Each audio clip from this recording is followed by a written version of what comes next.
పత్రికా మిత్రులందరికీ నమస్కారం. ఈరోజు మనం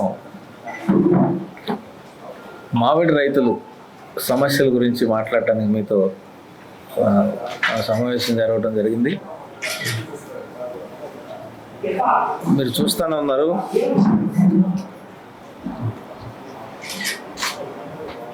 ప్రతి సంవత్సరం లాస్ట్ ఇయర్ చూసాం మామిడి రైతుల పరిస్థితి ఎట్లా ఉంది. ఈ సంవత్సరం కూడా చూస్తున్నాం. అధిక దిగుబడి వచ్చినందువలన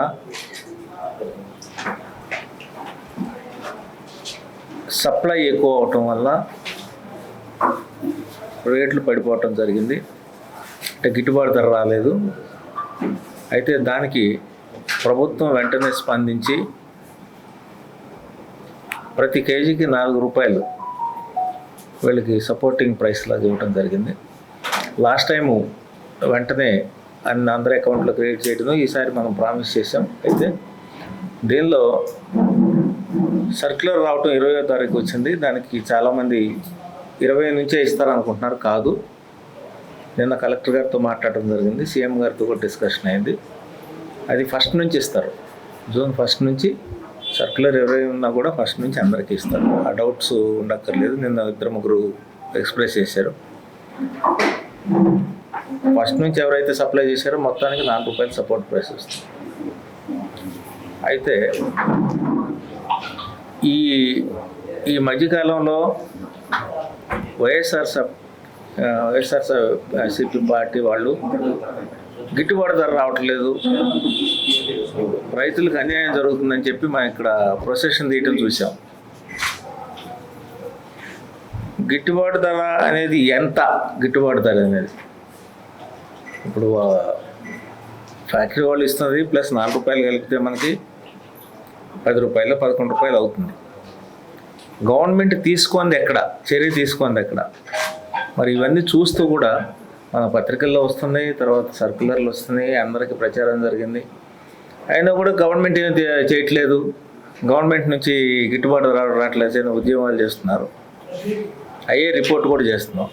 మీరు వాళ్ళు ఎందుకని క్వశ్చన్ చేయట్లేదు? ఇచ్చారు కదా 4 రూపాయలు, ఎందుకని మీరు దీనికి వ్యతిరేకంగా మాట్లాడుతున్నారు? ఇంకా ఏది ఎటు సైడ్ నుంచి చేస్తున్నా కానీ మేము వాళ్ళు చేసే ఉద్యమం వాళ్ళు చేస్తున్నారు, ఇది గిట్టుబాటు రావట్లేదు, లేకపోతే రైతులు ఇదే తప్పితే మనం ఇక్కడ చేస్తున్నాము వాళ్ళకి నష్టం రాకుండా. ఇప్పుడు ఇట్లాంటి క్లిష్టమైన పరిస్థితుల్లో లాభం రాకపోతే నష్టమైతే రాకుండా జరుగుతుంది కదా.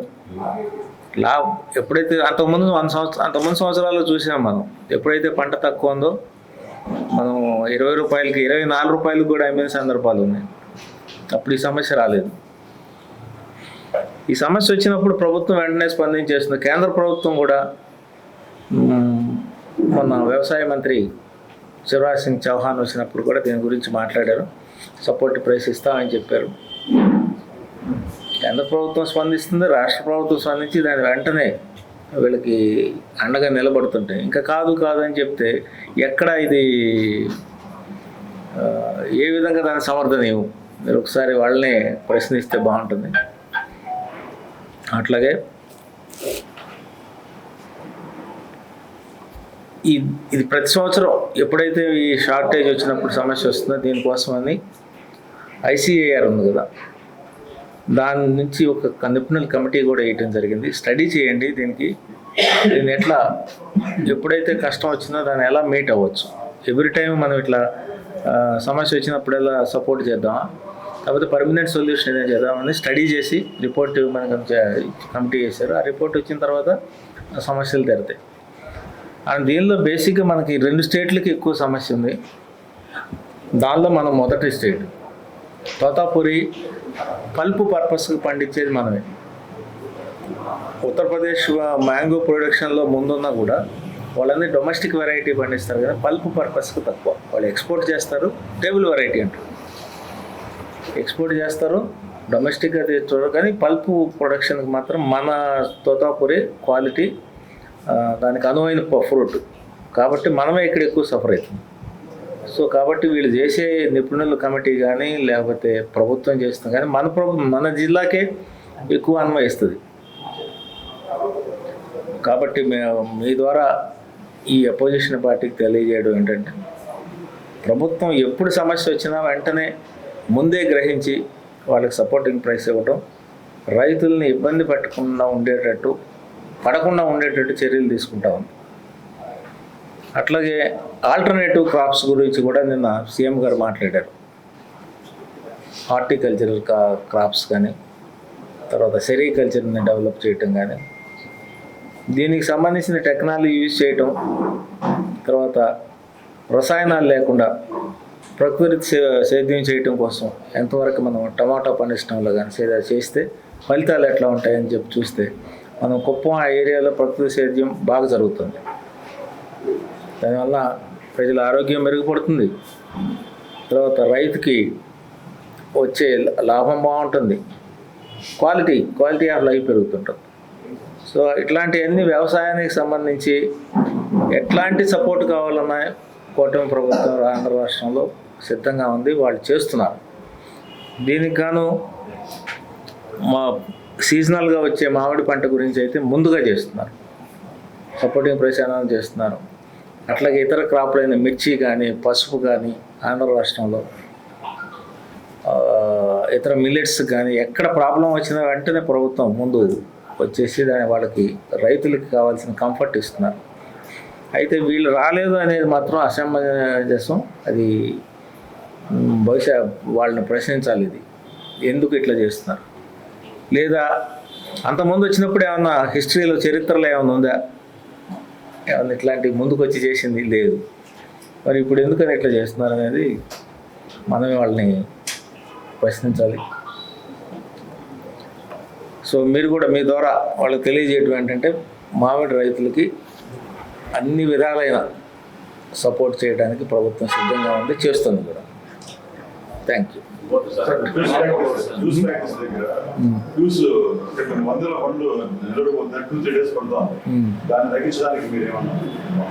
మనకి ఫ్యాక్టరీలు నంబర్ తక్కువ ఉన్నాయి, అంతకుముందు ఉన్నాయేమో సిక్ అయిపోయినాయి, ఇప్పుడేమో నంబర్ తక్కువ ఉంది.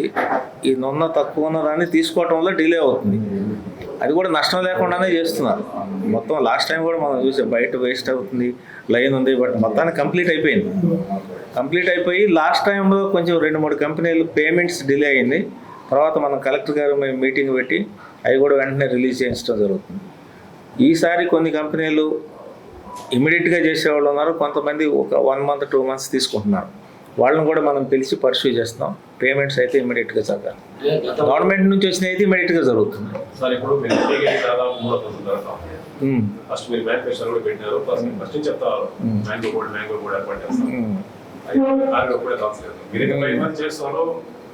మ్యాంగో బోర్డుకి మేము చేయాల్సిన ప్రయత్నాలు చేస్తున్నాం. అయితే ఇప్పుడు సీఎం గారికి దృష్టికి తీసుకెళ్ళాం. సీఎం గారు వచ్చినప్పుడు సీఎం గారు అజెండాలో పెడుతున్నాం, వ్యవసాయ మంత్రి గారిని అడుగుతున్నాం. మరి వాళ్ళు దాన్ని స్టడీ చేసి ఎప్పుడు ఇస్తారో అనేది మేము కూడా వెయిట్ చేస్తాం. అయితే ఇవ్వాల్సిందే. ఈలోపు ఈ కమిటీ కూడా వేశారు కదా, బహుశా ఈ కమిటీ రిపోర్ట్ కూడా తీసుకున్నాక నిర్ణయం తీసుకుంటారేమో అని అనిపిస్తుంది.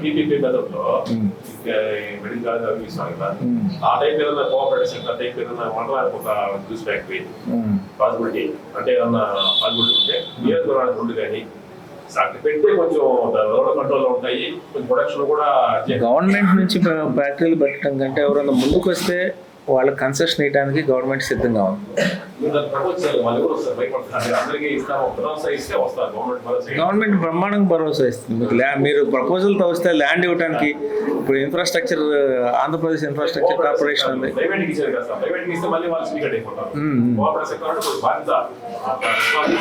కోఆపరేటివ్ సెక్టర్ కూడా ప్రపోజల్ నుంచి రావాల్సిందే. గవర్నమెంట్ ఏ ఫ్యాక్టరీ పెట్టదు, మీకు తెలిసిందే. ఉన్న ఫ్యాక్టరీలే అక్కడ ఇంతకుముందు 34 ఉండేవి, మొత్తం ఇప్పుడు 12కో 13కో వచ్చింది. అంటే దాని అర్థం ఏంటి, వైబుల్గా లేదు, ఆపరేషనల్గా లేదు. ఇప్పుడు ఇట్లా ఎక్కువ దిగుబడి వచ్చినప్పుడే ప్రాబ్లం వస్తుంది. అంతకుముందు వైబిలిటీ లేకనే కదా ముందు ఆయన మూసేశారు. ఇది దేనికి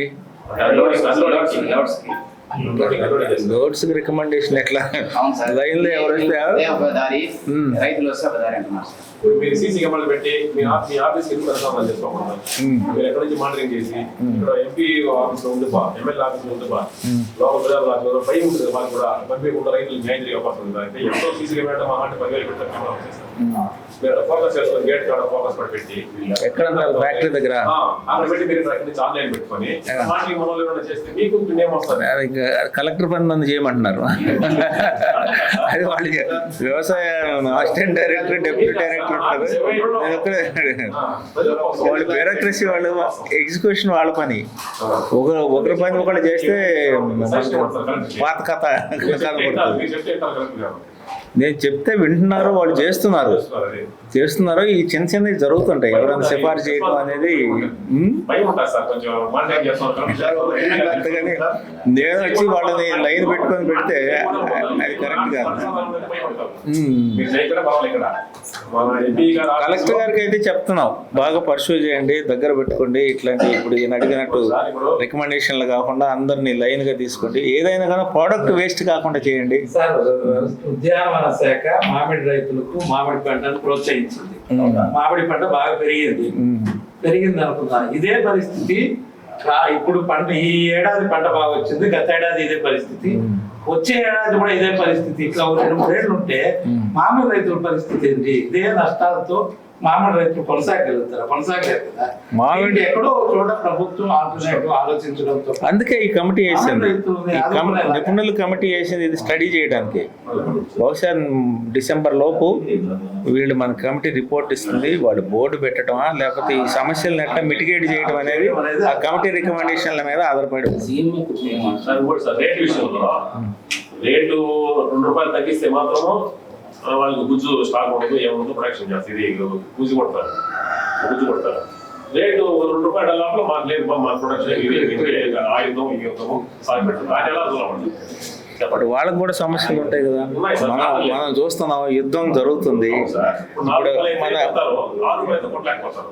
అప్పుడు వాళ్ళ సమస్య కూడా అర్థం చేసుకోండి. ఇప్పుడు అంతకుముందు ఉక్రెయిన్, రష్యా అన్నాం, అసలు మన పల్పు ఏ కంట్రీలకి పోతుంది? Gulf country. ఇప్పుడు ఈ ఇజ్రాయెల్, ఇరాన్, అమెరికా ఈ ట్రయాంగల్ యుద్ధంలో గల్ఫ్ కంట్రీస్ అవును రెగ్యులర్గా తినే తిండే కాకుండా ఈ లగ్జరీ అయినా ఆపేశారు. అంటే మన ఎక్స్పోర్ట్ ఆగిపోయింది. అంటే మనం తీసుకొని వాళ్ళ దగ్గర ఎంత స్టాక్ ఉందనేది కూడా లాస్ట్ టైం కలెక్టర్ గారు ఆడిట్ చేయించారు, మీరు చూశారు కదా. ఆడిట్ చేయించి మీ దగ్గర ఉన్న స్టాక్ అంతా కూడా అబద్ధాల డేటా తప్పు ఉందా అని చెప్పి ఆడిట్ చేయించి అందరిని ఆ స్టేజ్ ఆ స్టాక్ని అంతా పంపించిన తర్వాత ఈ స్టాక్ తీసుకున్నారు. సో వాళ్ళకున్న 1 మినిట్ అక్కడ వెళ్ళిన తర్వాత ఎక్స్పోర్ట్ చేయలేకపోతే వాళ్ళకు కూడా కొన్ని సమస్యలు ఉంటాయి కదా. మనం ఎంత ప్రెషర్ పెడతాం. ఇప్పుడు మొన్న సెంట్రల్ మినిస్టర్ వచ్చి ₹2 అన్నాడు, అనౌన్స్ చేశారు. అది స్టేట్ గవర్నమెంట్ ఇచ్చింది, 2 కల్పిస్తారు, 2 కలిపి మెర్జ్ అవుతాయి. అది అడిషనల్ కాదు. అప్పుడు మనం ఇచ్చేదానికి సెంట్రల్ గవర్నమెంట్ ని రిక్వెస్ట్ చేస్తాం, అది వచ్చి కలుస్తుంది, మెర్జ్ అయిపోతుంది.